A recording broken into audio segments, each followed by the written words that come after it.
people don't understand what we do.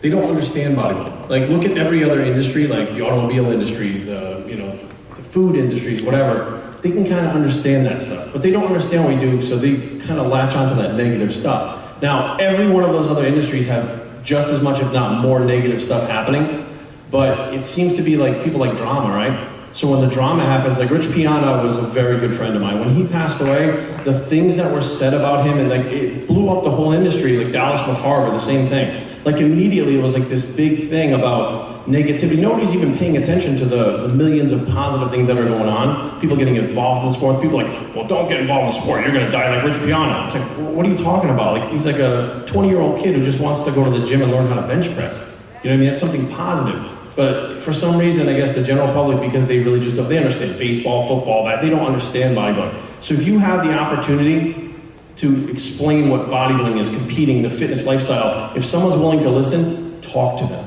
right? So like when I have my tattoos, or when I used to travel with 5% nutrition, I would wear the 5% gear.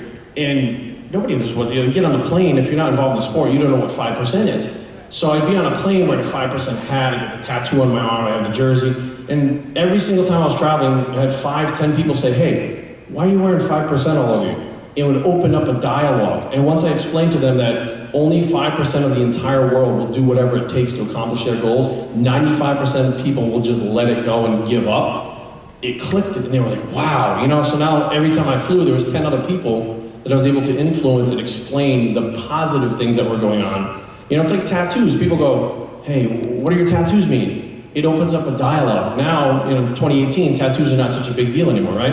Well, if those dialogues hadn't opened up and people realized that people with tattoos are not freaks and scary and, you know, are trying to kill you all the time, it never would have been accepted. So it's our job as individuals involved in this sport to go out there and explain to people what it is and get them to understand it so they don't think we're some kind of circus sideshow.